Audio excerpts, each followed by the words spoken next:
Hello everyone and welcome to part 9 of the Lukgraph 1/32 scale Caproni Ca.3. And today we're getting right into the paint booth using MRP paints. In the previous video we got done with all the pre-shading, and today we're just going to be putting down paint, and actually in this video we're going to be getting almost to the end of the completion of this build. But just using MRP paints, we have our pre-shading done and just laying on. Now it looks like it's just regular paint, or you're not able to see any of the pre-shading kind of come through the coat, but when it dries you kind of can. And in person it actually does look a lot better. I had to stop there to refill the airbrush with the paint, just going through and adding on all the paint going on right through here. Cockpit tub is almost done, and I'm going to go back later on and I'm going to mask off the interior, and we're going to redo the woodwork that goes around the rim and also on the interior framing. Then we're getting the booms, I guess they would be called, done with that. And you can slightly see there's a slight tonal variation between the part that was wood on that. I know in person you can definitely see it, but right here we're just going on. We're lightly misting. It doesn't look like I'm misting, but I am actually misting it in person right there, and building it up to the coverage that I want it to be.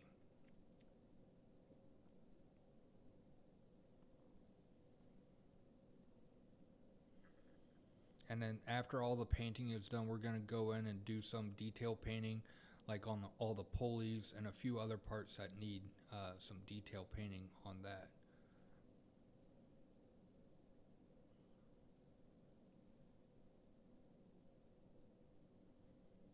Got the aft elevator right here getting painted.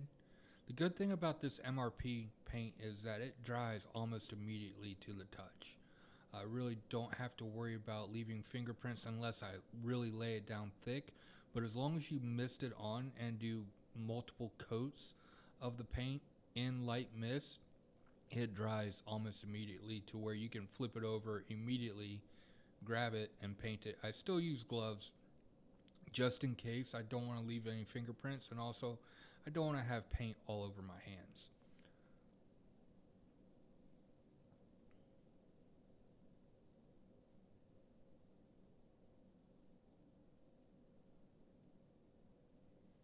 And later on we're going to be also doing some post shading on the ribs, on the wings, and also on this section right here as well. Now we have the vertical stabilizers. There's 3 of them on here. Getting all of those painted up.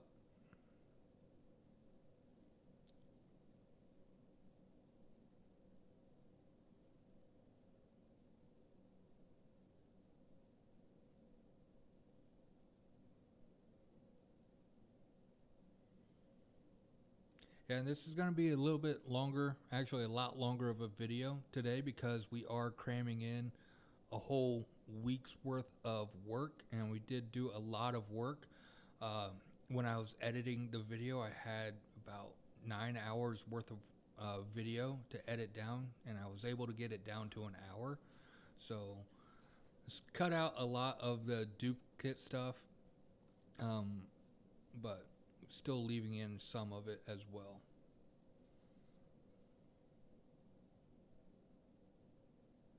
Sorry about that being off camera. And back on camera with it.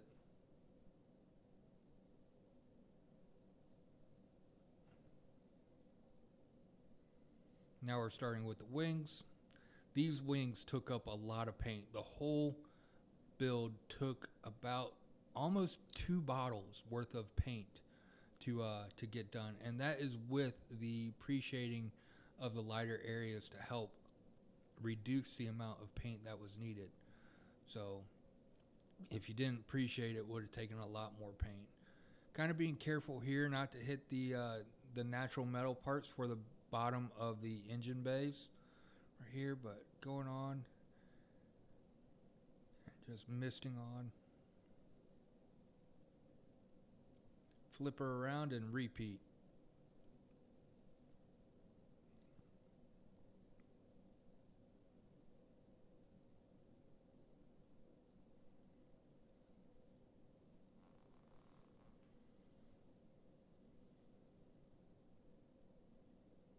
Had to refill the paint again. Also making sure that I'm getting the leading and trailing edges and the sides of it as well. I have done a few models where I forget to paint the trailing edges, and then it sticks out like a sore thumb to me.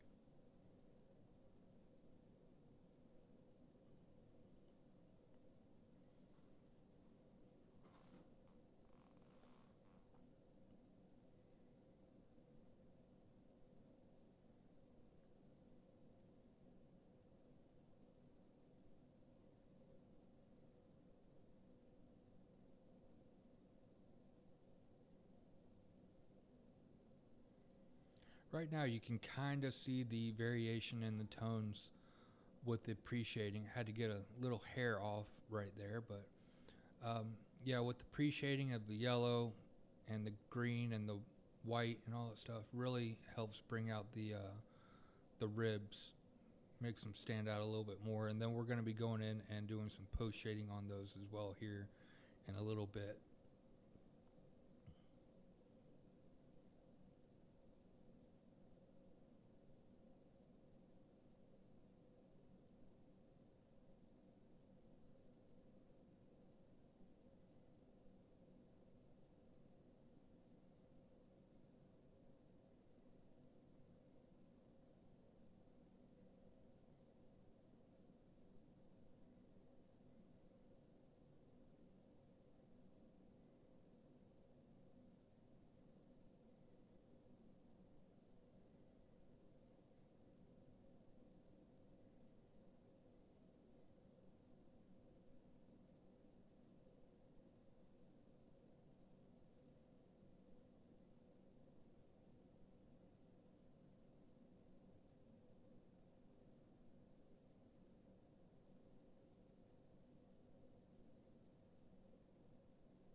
Alright, so now we're starting to paint the Italian flag onto the vertical stabilizers.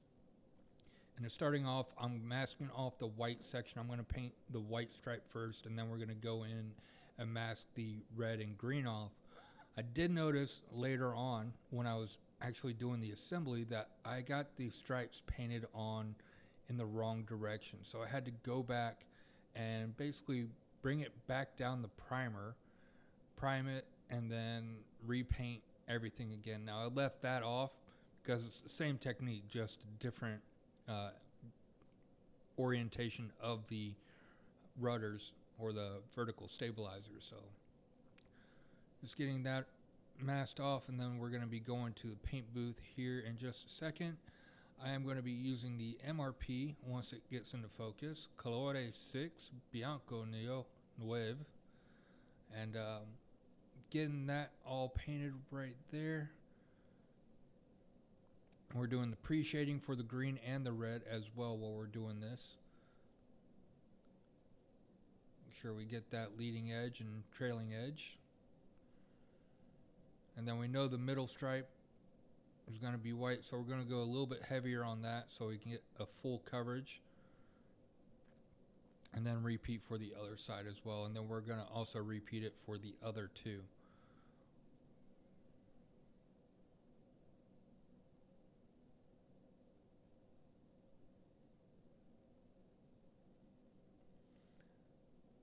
Now I said the MRP paint dries quick to the touch almost instantly, but I would recommend letting it sit for a good hour or so before you apply masking, just to make sure that you don't have any wet spots or anything like that um, on it before you apply your masking. And then you pull off. I haven't pull off when you remove the masking tape.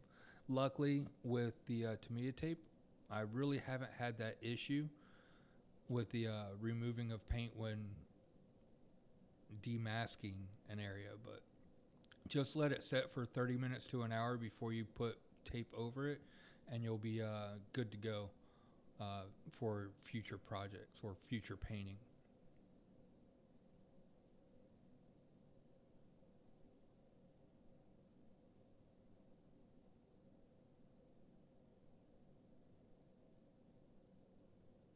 Got a little bit trigger happy right there.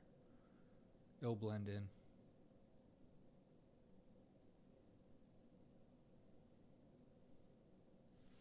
Alright, so now we have the actual version, or getting the stripes painted.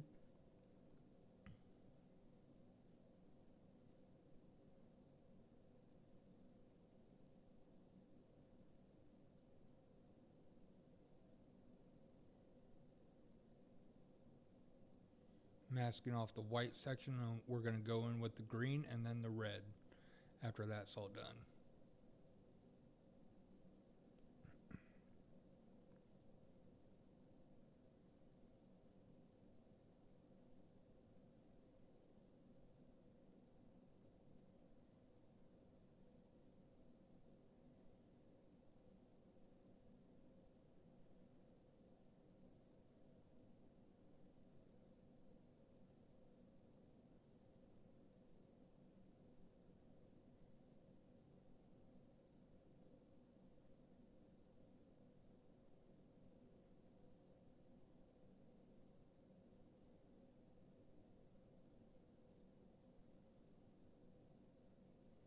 Alright, so now we're back to the paint booth. I'm going to start off using the Verde Memetico.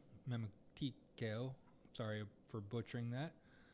But going off, just same thing, small, building it up, going like that. We're going to get the kind of malted look by doing this technique right here.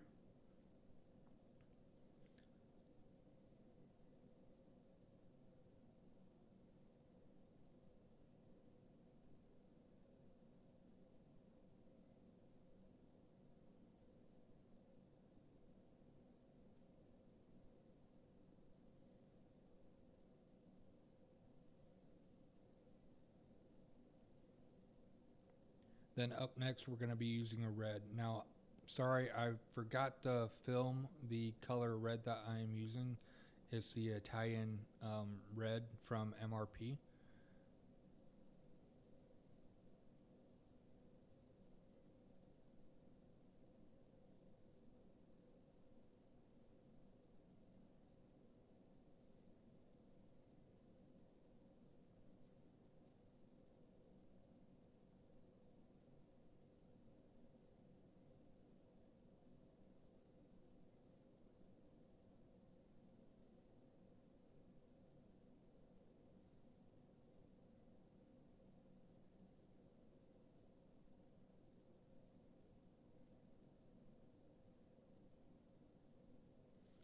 And up next, we have the very satisfying part of removing the masking tape.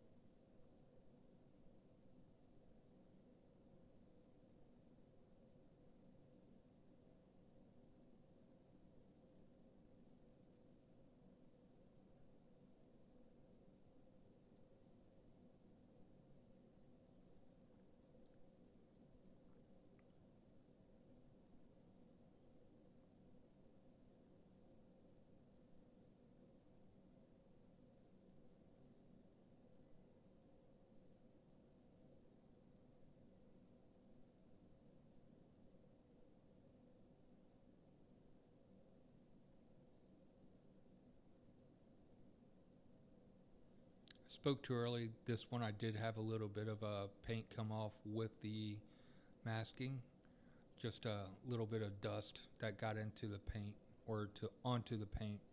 All right, so we do on here for our post shading, we're doing 2 parts of the main color green and then 1 part of the clear doped linen from MRP. We're going to mix that, and then it's going to be slightly lighter. Then we're just going to go over the ribs right there and just highlight those just a little bit.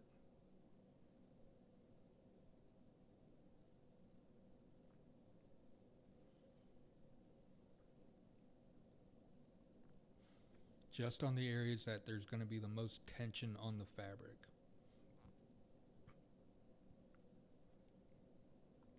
And I didn't mask this off because I wanted to have a little feathered look on it. I didn't want it to be just a straight hard line with it. I wanted to kind of blend in so it kind of shows some stretch to the fabric as well.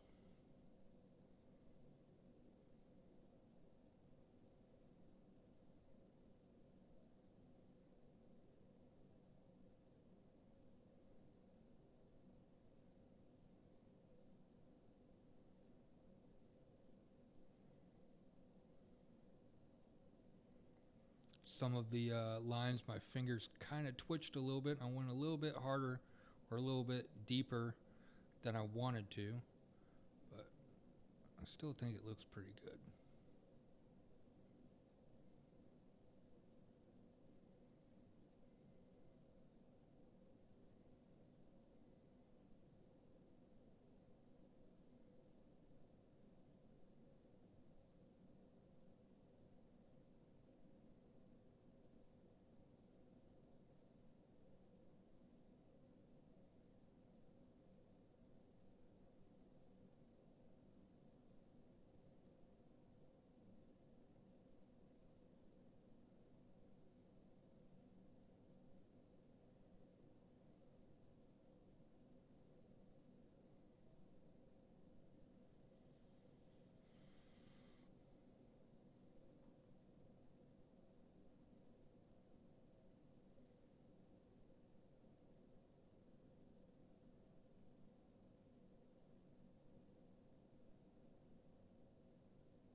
Alright, so now all the woodwork and everything is done for painting wise.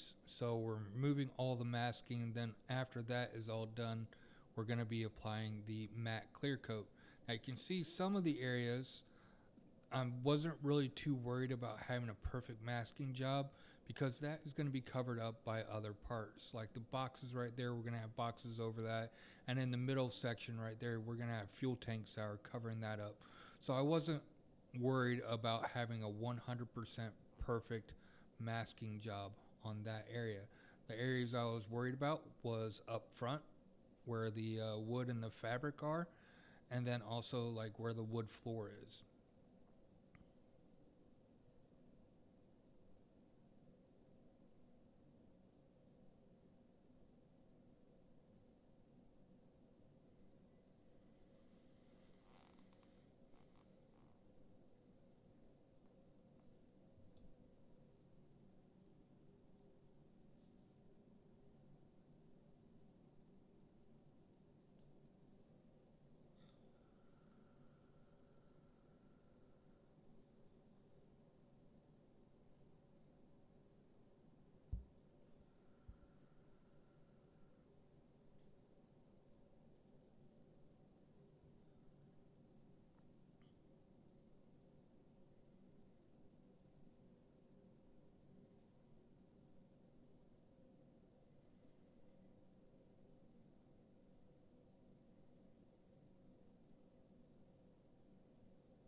Alright, so here we can see the actual version of and the history behind the version that I am doing.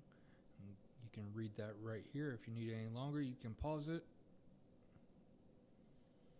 So these are the decals, and with this build there weren't very many decals.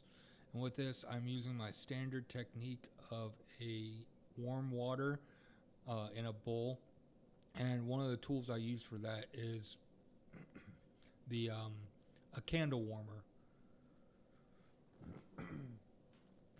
It keeps the water warm basically all day. I've never had any issues with it. I can decal all day, and especially comes handy when you're doing a kit with a kajillion decals like an F4 with all their stencils that they have. So this was super easy to do. There's only, I think, 8 decals total for this kit.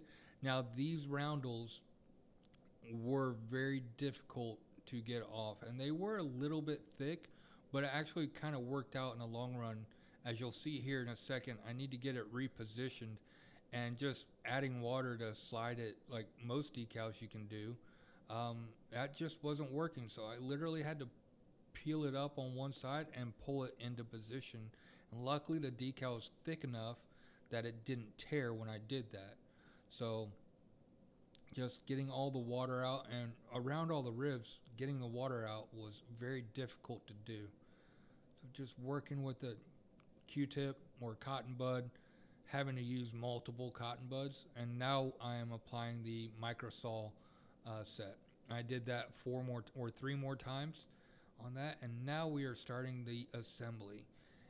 Got in one of the braces that the engine is going to sit on, and then I realized I forgot to put in one of the barrels that goes under that brace, so I had to pull that up. Luckily the glue hadn't dried yet, and I got the barrel in place, and then put the actual bracket for the engine back in. Now we're getting the other barrel in, and then we're going to put the other bracket for the engine in. And actually the engine sit on that very nicely. You'll see here in a little bit. Now we have some toolboxes or equipment boxes that are going in back here. They fit really nice on the actual carve outs for those boxes as well. I didn't have any issues getting those to fit. They actually kind of clicked right into place. The only real fit issue I had with the cockpit area were the fuel tanks. I did have to cut out the locator tabs. Luckily there's another little location tab that is along the bulkhead there, and that was enough to get everything lined up perfectly. Then we're getting this cross brace right here put in. That was a very tight fit for that. You have to be very careful when squeezing the walls together, because that piece does bend. Then we have another canister going in. That's going to be going underneath of the control panel and also the seats. So really you're barely going to be able to see it, but you will be able to see it if you look in the cockpit at the right direction. Then we're also getting the rudder pedals in right now. That also fit pretty well. Once you got it lined up, it went in pretty nice.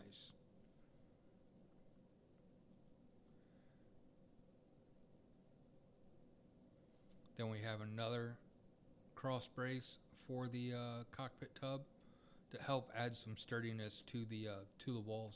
The walls are very thin on 3D printing, so you do need to be very careful while you're handling this, because you could, if you squeeze it too hard, you could easily break something. And then we have some bracing or some rigging that's going to be going on the inside. I just used some brass rod to do that, and then I'm going to come in with my MRP Aqua line natural metal to paint that afterwards. But just getting those cut down to size, and then we're going to have 4 of those going in, and the location points of those are pretty well pronounced, so there's no real question about where they go or how they go. But I will say the instructions though are very vague on how and where they go.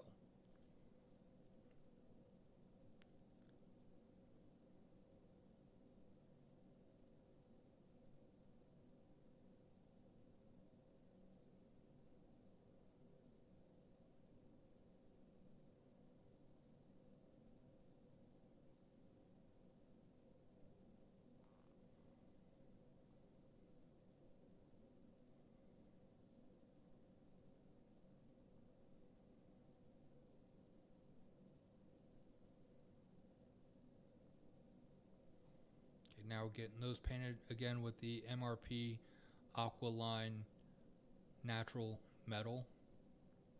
I'm really loving this Aqualine of paint. I'm going to be replacing all of the Tamiya and AK Real Colors paints that I have that I use for brush painting. I'm going to be replacing them with this paint line slowly but surely. But like when I need to get a color for a certain project for brush painting, I will be ordering the MRP Aqualine for that.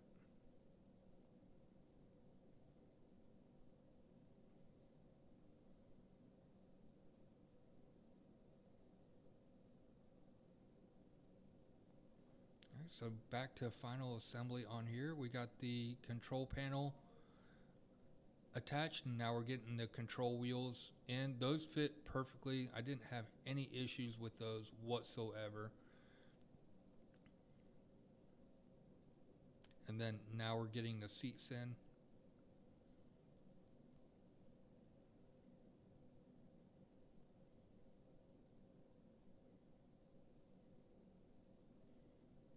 And then the fuel tanks will be going in now.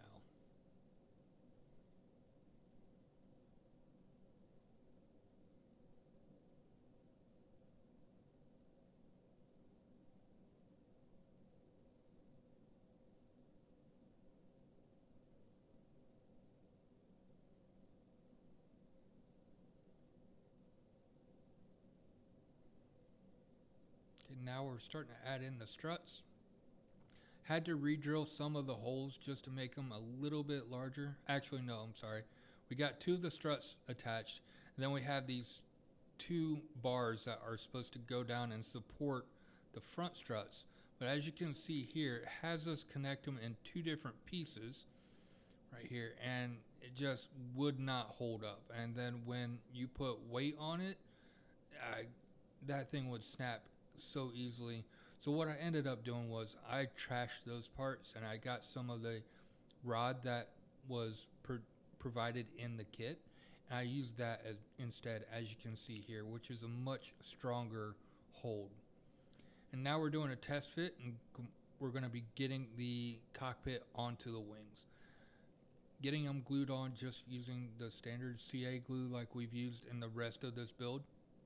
Applying a decent amount so that we can get a good hold. And then we're going to have a little gap, not too atrocious of a gap, but still a decent sized gap, as you can see right there. Actually, that gap does look pretty bad. So after that is done, what I'm going to be going in with the CA glue, the Zap CA glue, and we're going to go in with the nozzle and just put a thin bead along the joint area just to add some extra support. And then we're going to be going in a little bit with some perfect putty to really fill in that seam. Now we're adding in the engine to the booms right here, and these went in very nicely. They were almost a click fit once you got them lined up and into the actual area and pushed forward. It actually, there was a click when you got it into place. Now these little pipes right here were not very easy to put in. They did fight me some on getting them lined up with everything, because you're going to also have the radiator that goes in and it kind of straddles the strut, so you have to get all that piping lined up and everything. And again, the instructions don't really show you or tell you where to put this pipe connected to the engine. You kind of just have to figure it out.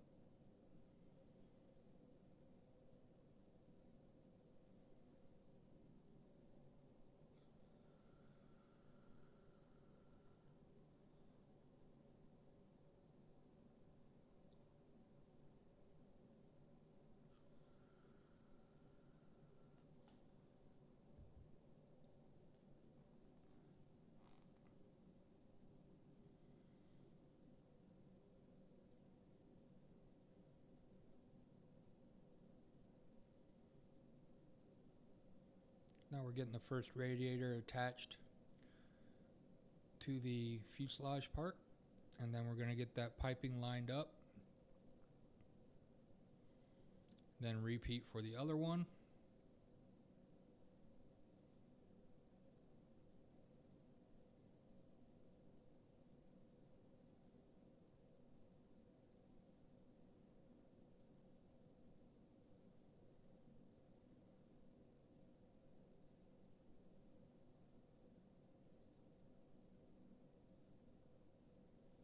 Now we're going to be attaching the strut.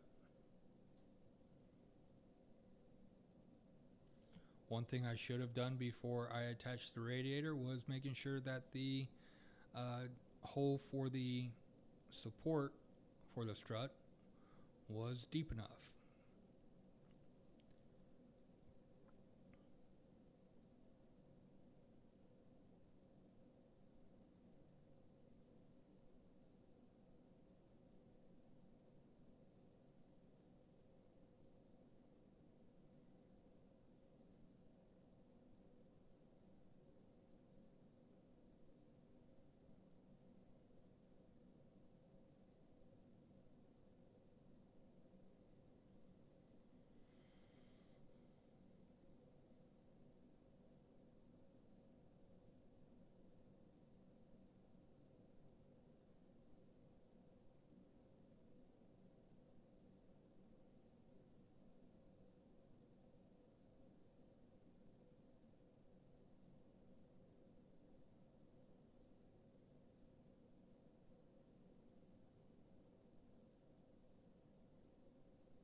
So getting this forward strut on, and then we have a pipe that goes from the engine over one of the bars and then connected to the radiator right here. This really, I had no issues with it until later on, but it was a whole cascading factor with the pipe and the radiator and the strut um, later on, as you'll see.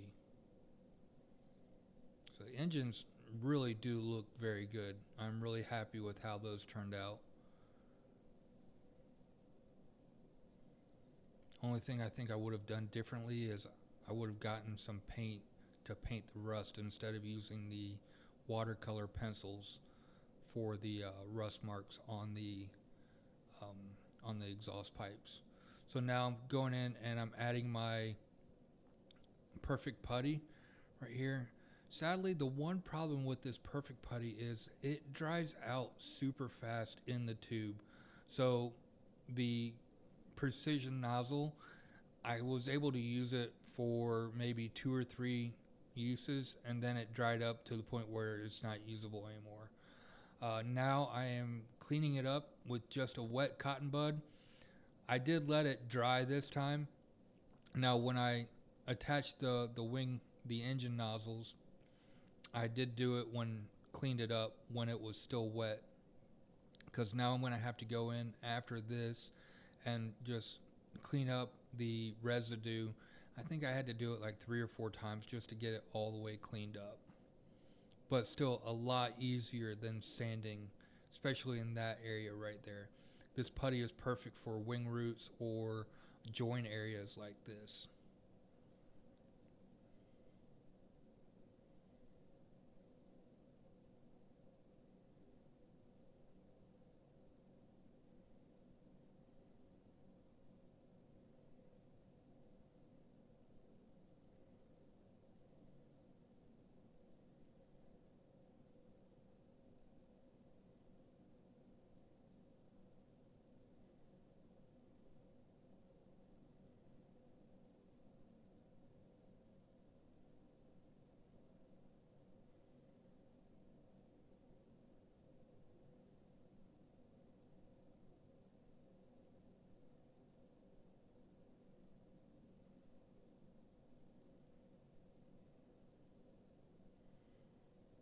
Alright, so now the bottom side is pretty much, the front side of the bottom is all complete. And you can see the engine, everything right there. Really happy with how that turned out.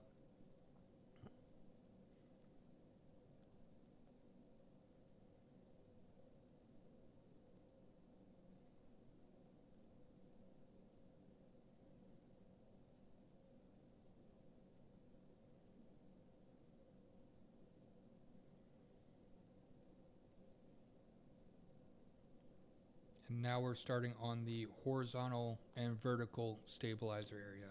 Now I did have this glued together earlier, and when I was messing around with it and moving it around, I did accidentally hit it, and the actual elevator did pop off. So luckily it was a clean break, so it does glue in nice. There's just one little tab that completely broke off, which I couldn't find. It was just a tiny little piece. Just holding it into place and getting it all lined up, and we are good to go. Getting this attached, again, it's a perfect fit. First you glue in this area right here on the front, and then we're going to have a couple pins that go in through the outboard vertical stabilizers, and that's going to have act as a support for the actual skids that are on the bottom that we're going to be putting on here in a little bit as well.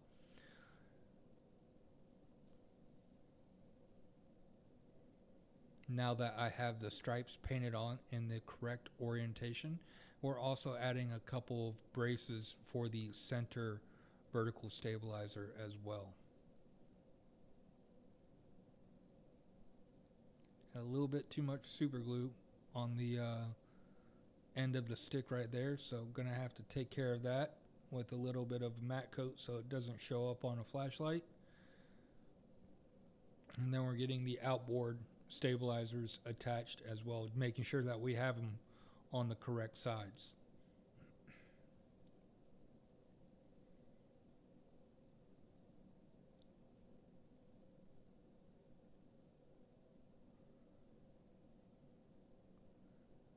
Getting that one glued into place, and then just repeat for the other side.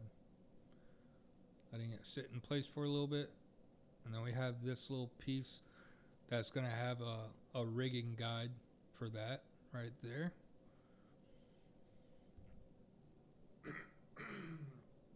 And now we're getting the bottom skids put on.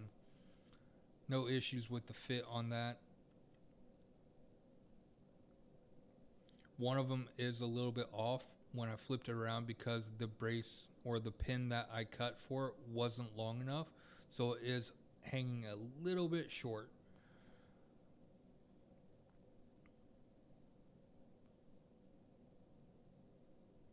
Now we're adding in the actual brace supports for the skid. Again, these were perfect fits. I didn't have any issues with these. I could glue them right into place.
Alright, so now we're adding in the landing gear. And honestly, I was very nervous about this landing gear, especially the main landing gear, because there's no support for side to side. It's just front and back. And I was worried about how strong it would be, that if a strong breeze blew it sideways, that the landing gear would break. But after doing tests, it is actually very strong. So we got all the landing gear attached, and now we are working on the bomb rack. And this is from Airscale. Peter from Airscale printed this out. The detail on it and the bombs, very nicely done. Really adds something to this kit, because I don't know why they did not include bombs or a bomb rack for this. It is a bomber. So this definitely, you'll see here in a little bit when it's on the plane and when it's on its wheels, it does really add something to it.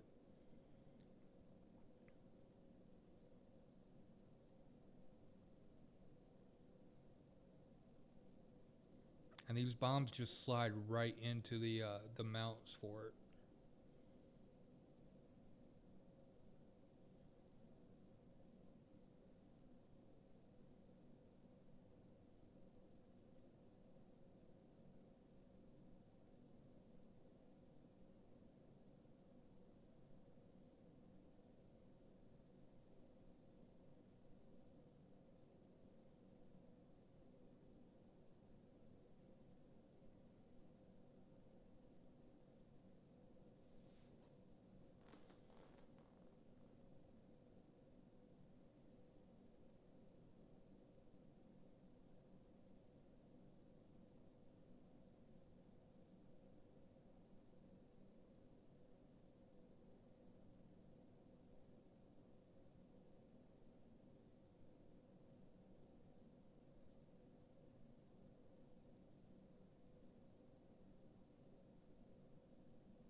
So now we have our last 6 bombs going on.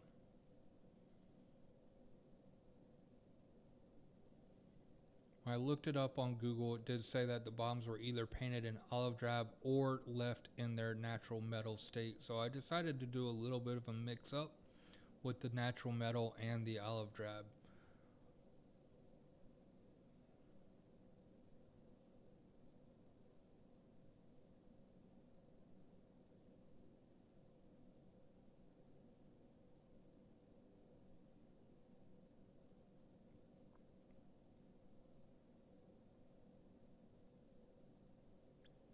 Will say that the one problem I did have with this was that the sway braces were super thin, and they did I did break a couple of them. So we got that all attached right here, and now we're adding in the wing skids right there.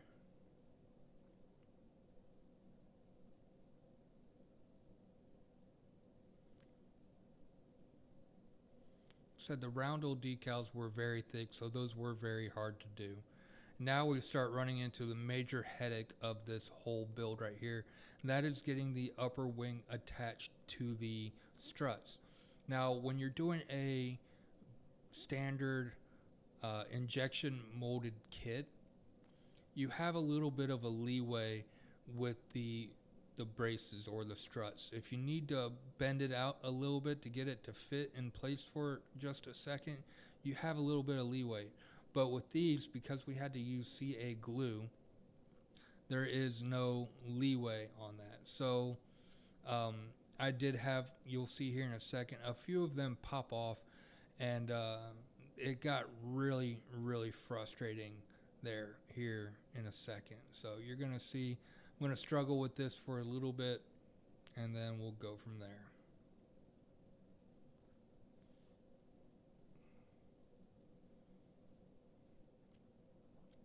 Trying to get everything lined up right here.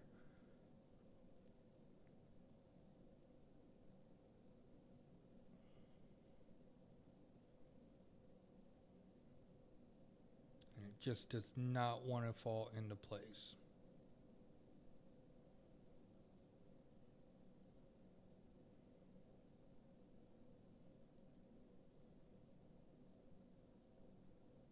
See, I already broke off one piece right there.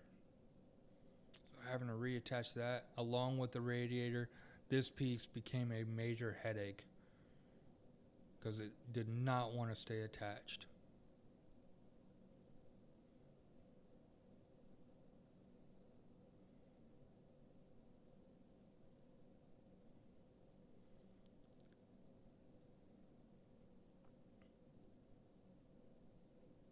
Give it another try on getting it attached.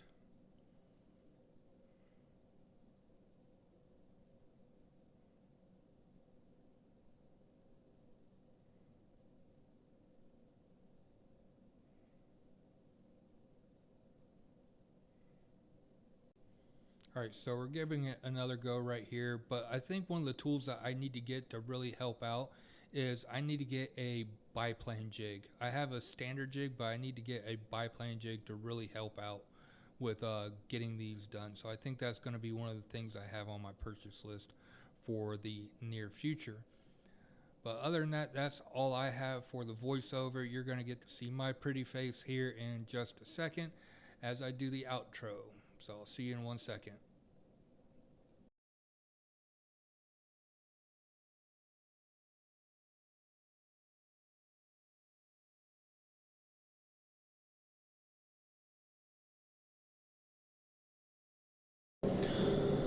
Alright, so that's the end of part 9 of the Lukgraph 132nd Caproni Ca.3. As you can see, we got a lot done on this video and a lot with the painting and everything else.